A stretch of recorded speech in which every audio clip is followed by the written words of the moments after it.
Hai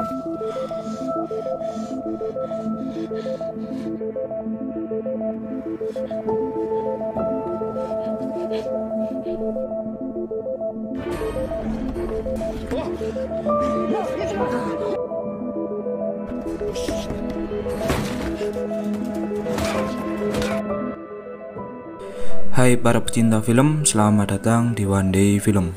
Kali ini saya akan menceritakan sebuah film yang berjudul The Villager. Film ini akan mengisahkan tentang seorang guru olahraga yang terlibat pada hilangnya siswa SMA di sebuah kota kecil. Walaupun dia merupakan guru baru, akan tetapi tekad kepedulian terhadap siswinya begitu sangat besar. Lalu bagaimana keseruan filmnya? Langsung saja kita masuk ke alur cerita filmnya. Di awal film, kita diperlihatkan seorang pria yang kita kenal dengan nama Yook Gi-chul. Dia merupakan seorang pelatih tinju yang memiliki banyak sekali penghargaan. Pada saat itu, Gi-chul sedang mendatangi perkumpulan dengan beberapa atlet petinju. Ternyata Gi-chul telah dicurangi oleh salah satu pelatih tinju saat anak buahnya bertanding di atas ring. Gi-chul yang kesal pun kemudian memukul perut salah seorang di sana yang membuatnya merasa kesakitan. Keesokannya, Gi-chul mendapatkan berita buruk, di mana dirinya diberikan sanksi untuk meninggalkan dunia pertinjuan, dan kini Gi-chul harus menemukan pekerjaan baru. Saat di tengah jalan, ban mobil Gi-chul tiba-tiba kempes karena terkena paku. Dia pun memutuskan untuk menelpon bengkel terdekat agar bisa membantunya. Tanpa disengaja, dia membaca sebuah berita tentang hilangnya siswa SMA di dinding pengumuman. Tak lama kemudian, seseorang dari bengkel itu pun kini membawa mobil Gi-chul dengan mendereknya. Saat Gi-chul ingin menelpon istrinya, dia melihat beberapa wanita remaja yang sedang adu mulut mengenai suatu hal. Beberapa wanita remaja itu pun kemudian terlibat dalam perkelahian. Namun, Gi-chul dengan segera langsung membubarkan mereka semua. Tak lama kemudian, datanglah seorang polisi yang dahulunya merupakan murid bela diri dari Gi-chul. Di sisi yang berbeda, wanita remaja sebelumnya yang bernama Eugene mendatangi nenek-nenek yang tinggal di tengah persawahan. Ternyata nenek itu merupakan nenek dari sahabat Eugene yang menghilang beberapa hari. Dia bernama Suyon. Suyon merupakan yatim piatu. Eugene pun teringat masa-masa bersama Suyon ketika mereka masih bersama. Eugene tak bisa melupakan kenangan-kenangan bersama sahabatnya tersebut, sebab hanya Suyonlah sahabat dekat dari Eugene. Kembali ke Gi-chul, saat dia tengah melakukan olahraga, dirinya melihat beberapa orang yang menculik seorang remaja wanita. Di sisi lain, terlihat Eugene yang diikuti oleh seorang pria berbaju hitam ketika berencana pulang setelah mengunjungi nenek sahabatnya. Beruntungnya, Eugene segera masuk ke dalam sebuah bus umum. Keesokan paginya, terlihat Gi-chul yang melamar menjadi seorang guru SMA di sekolah wanita. Di sana, Gi-chul berstatus menjadi guru olahraga. Namun, dia difokuskan untuk menjadi kepala kesiswaan yang nantinya bertugas menagih biaya sekolah para siswi yang belum lunas. Setelah itu, salah satu wakil sekolah itu pun mengantarkan Gi-chul ke kantor tempat dia bekerja. Di kantor tersebut, Gi-chul duduk di sebelah guru seni bernama Pak Kim. Setelah itu, Gi-chul pun memulai pekerjaannya dengan menagih uang sekolah para siswi yang belum lunas.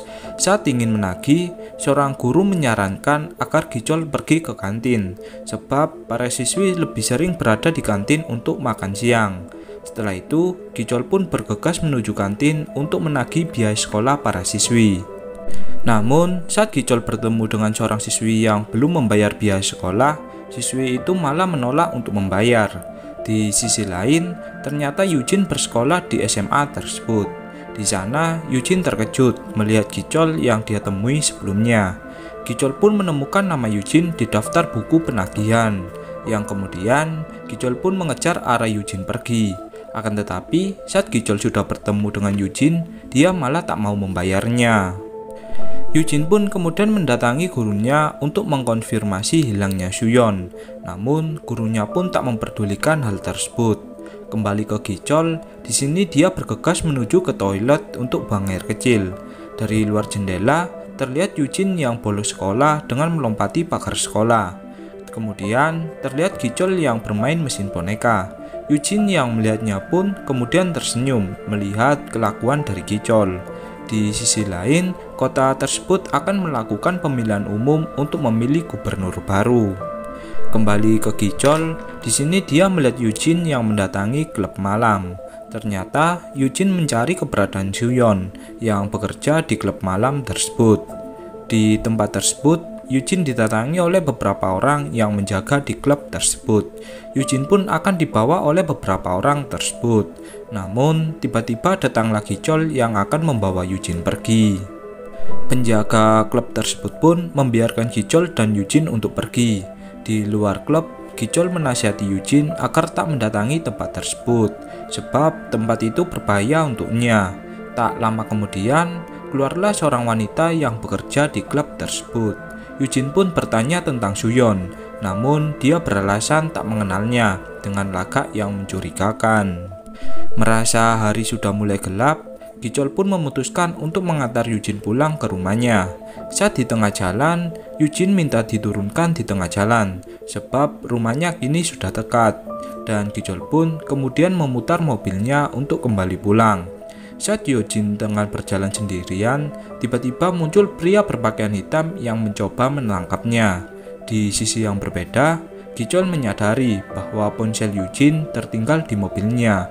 Dia pun memutuskan memutar arah untuk kembali menemui Eugene.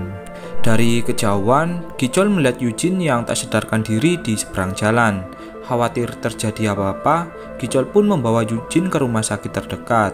Di rumah sakit tersebut, Gicol melakukan protes kepada muridnya yang menjadi polisi, sebab tak ada tindakan apapun dari kejadian kejahatan yang terjadi terhadap Eugene.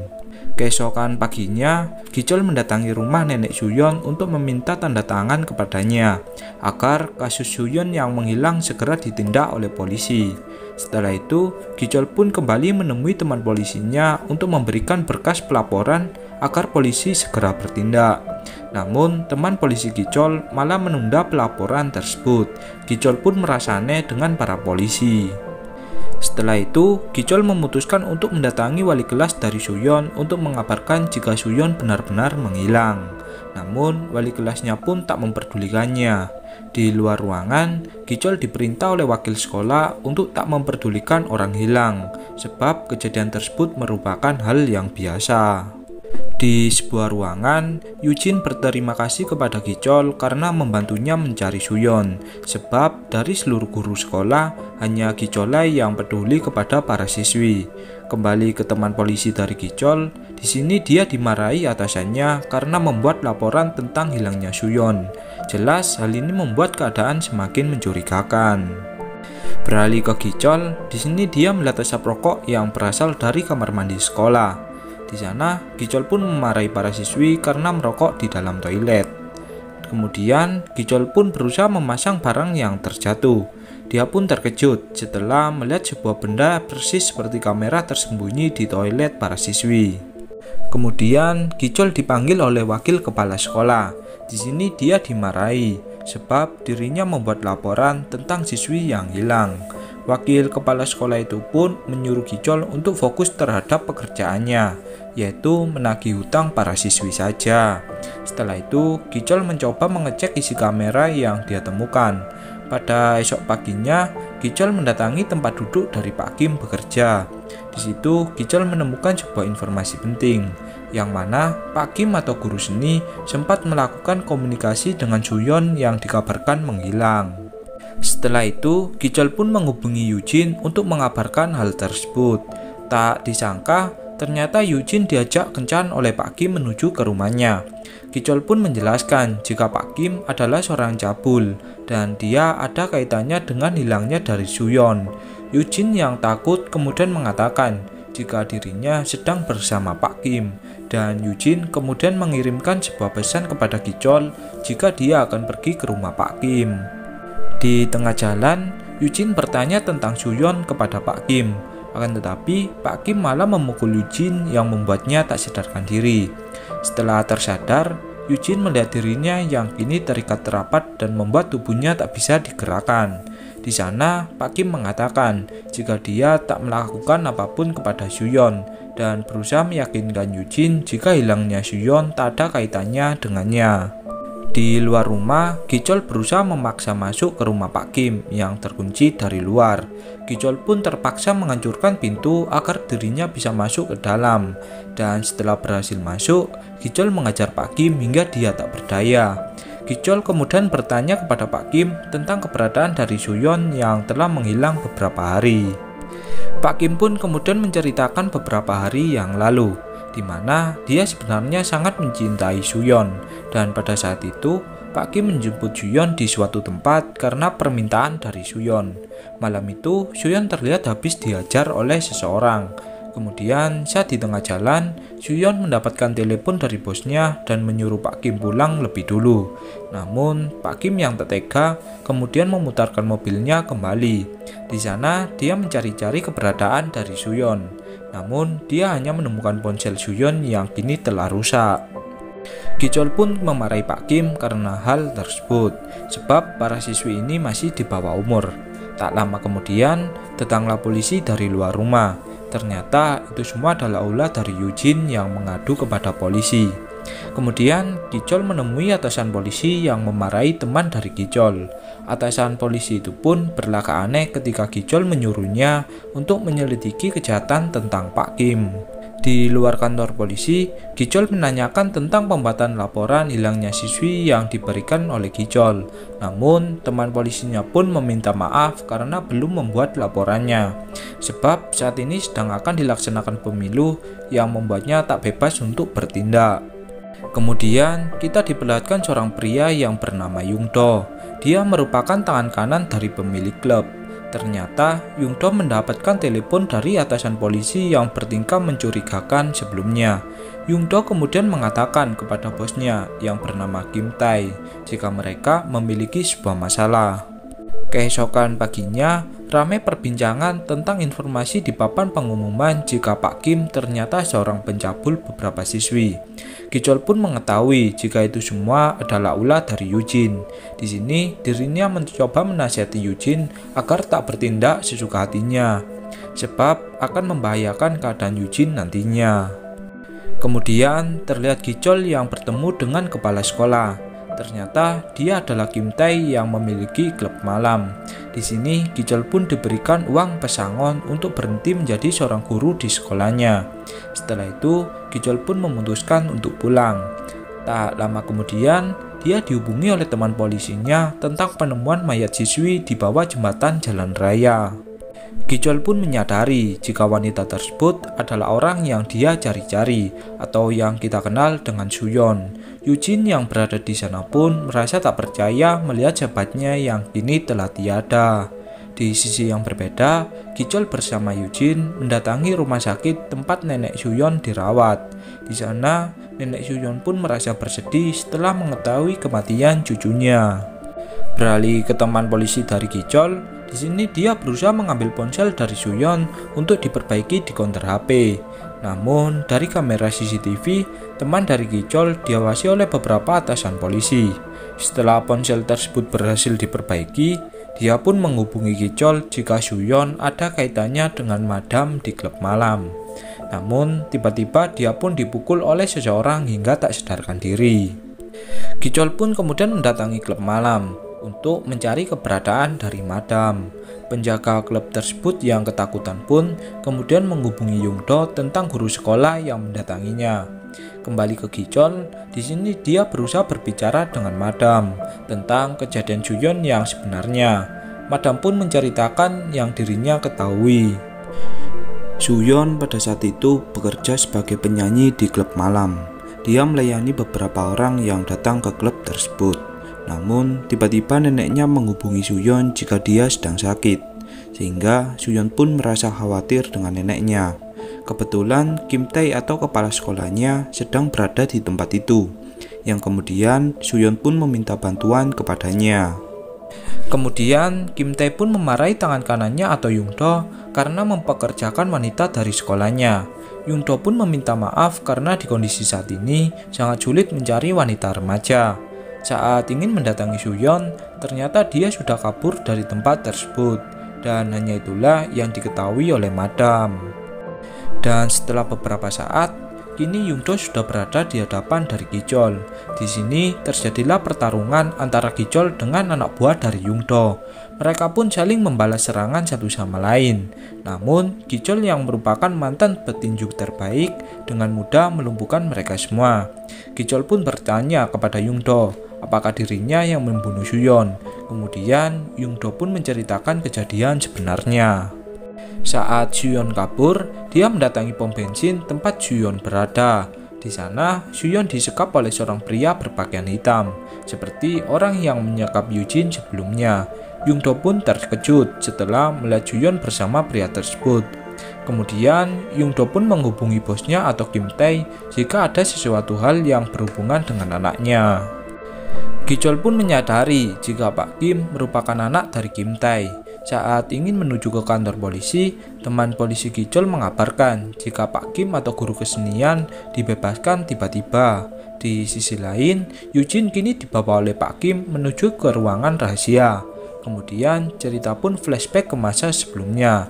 Saat itu, Kim Tae yang mengetahui ulah putranya tersebut kemudian mengajarnya hingga Pak Kim babak belur. Kembali ke masa sekarang, Kim Tae memarahi Pak Kim karena ulahnya yang selalu membuat onar. Pak Kim pun bertanya kenapa ayahnya membunuh Suyeon. Kemudian cerita pun kembali flashback. Di sini Kim Tae membunuh Suyeon karena dia takut Suyeon akan melaporkannya ke polisi sehingga Kim Tae pun terpaksa membunuhnya. Di masa sekarang, Kim Tae lagi dan lagi mencoba mengejar putranya. Sebab karena ulah putranya ini, semua keadaan menjadi kacau. Saat Kim Tae akan membuka pintu almari tempat Yujin berada, tiba-tiba dia mendapatkan telepon jika hasil pemilu akan segera diumumkan. Yang kemudian Kim Tae pun pergi dari sana. Kemudian Pak Kim mencoba membuka pintu almari tempat Yujin berada. Yujin kemudian menyemprotkan sebuah cairan yang membuat Pak Kim tak bisa melihat sementara. Di luar rumah, kini Gichol telah tiba di depan rumah Pak Kim sebenarnya. Di sisi lain, Yujin pun terluka setelah terkena beberapa kaca yang dipecahkan oleh Pak Kim. Yujin yang tengah sekarat pun kemudian dibantu oleh Gichol untuk menuju ke rumah sakit. Namun, tiba-tiba Pak Kim menusuk Gichol dengan sebuah pisau, dan pertarungan pun terjadi di antara mereka berdua. Mereka pun saling membalas serangan satu sama lain, dan ketika Pak Kim lengah, Gichol memukulnya hingga dia tak sadarkan diri.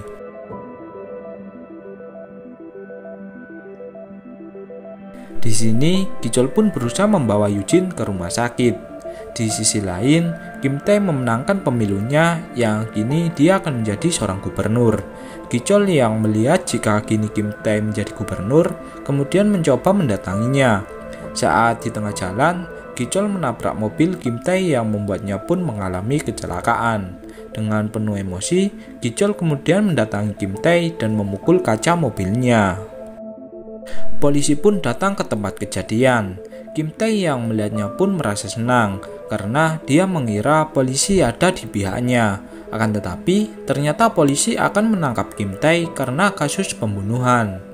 Keesokan paginya, berita mengabarkan jika seorang gubernur baru atau Kim Tae kini ditahan karena kasus pembunuhan. Di sisi lain, Gichol berpamitan kepada Yujin dengan memberikannya boneka beruang yang dia dapatkannya dari permainan boneka. Kini, Gichol pun akan kembali ke kotanya tempat istrinya berada. Dia pun memutuskan untuk kembali menjadi pelatih tinju di kotanya nantinya. Dan kemudian film pun berakhir.